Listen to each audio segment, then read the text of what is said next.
Hare Krishna. So ಇವತ್ತು ನಾವು ಭಗವದ್ಗೀತೆಯ 6ನೇ ಅಧ್ಯಾಯದ 19ನೇ ಶ್ಲೋಕ ತಿಳ್ಕೊಳ್ಳೋಣ. ಯಾಕೆ ಈ ಶ್ಲೋಕ? ಈ ಶ್ಲೋಕ ನಮಗೆ ನಮ್ಮ ಜೀವನದಲ್ಲಿ ಯಾವುದೇ ರೀತಿಯಲ್ಲಿ ಯಾವುದೇ ಕ್ಷೇತ್ರದಲ್ಲಿ ಒಂದು ಪ್ರಗತಿ ಹೊಂದಬೇಕು ಅಂದಾಗ ನಾವು ಹೇಗೆ ನಮ್ಮ ಜೀವನದಲ್ಲಿ ಬ್ಯಾಲೆನ್ಸ್ ಅನ್ನ ತಂದ್ಕೊಬೇಕು, ಎಷ್ಟು ಅದು ಅಗತ್ಯ, ಹೇಗೆ ಅದನ್ನ ನಾವು ದಿನನಿತ್ಯದಲ್ಲಿ ಪರಿಪಾಲನೆ ಮಾಡಬಹುದು ಅಂತ ಈ ಒಂದು ಶ್ಲೋಕ ನಮಗೆ ತಿಳಿಸುತ್ತೆ. ಸೊ ಈ ಶ್ಲೋಕ ಏನು ಅಂತ ನೋಡ್ಕೊಳ್ಳೋಣ.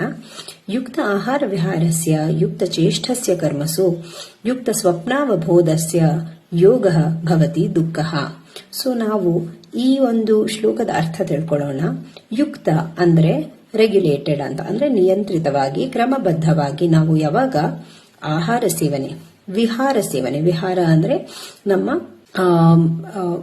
ದಿನನಿತ್ಯದಲ್ಲಿ ನಡುವ ಚಟುವಟಿಕೆಗಳು, ಹಾಗೂ ಚೇಷ್ಟ ಕರ್ಮಸು ಅಂದ್ರೆ ನಮ್ಮ ವೃತ್ತಿ ಪರಿಪಾಲನೆ, ಯಾವುದು ನಾವು ನಮ್ಮ ಒಂದು ಮನೆಯ ಕುಶಲತೆಗೆ, ನಮ್ಮ ಒಂದು ದಿನನಿತ್ಯದ ಆಹಾರಕ್ಕೆ ಬೇಕಾಗುವ ಒಂದು ಕೆಲಸವನ್ನ ಏನ್ ಮಾಡ್ತೀವಿ ಅವು ಚೇಷ್ಟಗಳು.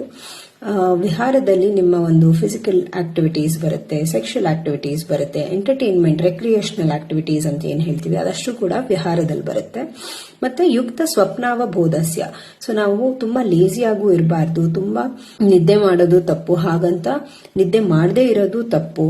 ಸೊ ನಿಯಂತ್ರಿತವಾಗಿ ನಿದ್ದೆ ಮಾಡೋದು, ನಿಯಂತ್ರಿತವಾಗಿ ಎಚ್ಚರವಾಗಿರೋದು, ನಿಯಂತ್ರಿತವಾಗಿ ಆಹಾರ ಸೇವನೆ ಮಾಡೋದ್ರಿಂದ, ನಿಯಂತ್ರಿತ ಕ್ರಮಬದ್ಧವಾಗಿ ಈ ವಿಹಾರ ಸೇವನೆ ಮತ್ತೆ ನಮ್ಮ ಒಂದು ಕೆಲಸನೂ ಕೂಡ ಅತಿ ಹೆಚ್ಚಾಗಿ ವರ್ಕ್ ಹಾಲಿಕ್ ಆಗಬಾರ್ದು ಯಾವತ್ತೂ ಕೂಡ.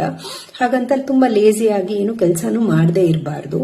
ಸೊ ಅದರಲ್ಲೂ ಕೂಡ ನಾವು ರೆಗ್ಯುಲೇಷನ್ಸ್ ನ ಇಟ್ಕೊಂಡ್ರೆ ಅವಾಗ ಅಷ್ಟೇ ನಮ್ಮ ಜೀವನದಲ್ಲಿ ಈ ಒಂದು ಯೋಗದಿಂದ ಎಲ್ಲಾ ದುಃಖಗಳು ಕೂಡ ನಾಶವಾಗುತ್ತೆ ಅಥವಾ ಕಮ್ಮಿ ಆಗ್ತಾ ಬರುತ್ತೆ ಅಂತ ಅರ್ಥ ಬರುತ್ತೆ ಈ ಶ್ಲೋಕದಲ್ಲಿ. ಸೊ ನಾವು ಕೂಡ ಈ ಒಂದು ಪ್ರಯತ್ನ ಮಾಡ್ತಾ ಇರಬೇಕು. ಈ ಒಂದು ಶ್ಲೋಕದ ಅರ್ಥದಿಂದ ನಾವು ನಮ್ಮ ಜೀವನದಲ್ಲೂ ಆಹಾರ, ವಿಹಾರ, ಚೇಷ್ಟೆ ಹಾಗೂ ಸ್ವಪ್ನ, ನಿದ್ದೆಯನ್ನ ಕರೆಕ್ಟ್ ಫಾರ್ಮಲ್ಲಿ, ಕರೆಕ್ಟ್ ಲಿಮಿಟೆಡ್ ಆಗಿ ಅಥವಾ ನಿಯಂತ್ರಿತವಾಗಿ ಪರಿಪಾಲನೆ ಮಾಡೋದ್ರಿಂದ ನಾವು ಕೂಡ ನಮ್ಮ ಕ್ಷೇತ್ರದಲ್ಲಿ, ನಾವು ಯಾವುದೇ ಒಂದು ಕ್ಷೇತ್ರ, it can be spiritual development ಇರಬಹುದು ಅಥವಾ ನಮ್ಮ ಒಂದು ಪರ್ಸನಲ್ ಡೆವಲಪ್ಮೆಂಟ್ ಇರಬಹುದು, ವರ್ಕ್ ಲೈಫ್ ಡೆವಲಪ್ಮೆಂಟ್ ಇರಬಹುದು, ಏನೇ ಒಂದು ನಮ್ಮ ಒಂದು ಇಚ್ಛೆ ಇರುತ್ತೋ ಆ ಎಲ್ಲಾ ಒಂದು ಕ್ಷೇತ್ರದಲ್ಲಿ ಪ್ರಗತಿಯನ್ನ ಹೊಂದ್ತೀವಿ, ಸಫಲತೆಯನ್ನ ಪಡ್ಕೊಂತೀವಿ ಅಂತ ಹೇಳ್ತಾ ಇವತ್ತಿನ ಒಂದು ಶ್ಲೋಕವನ್ನ ಮುಗಿಸ್ತಾ ಇದ್ದೀನಿ. ಹರೇ ಕೃಷ್ಣ.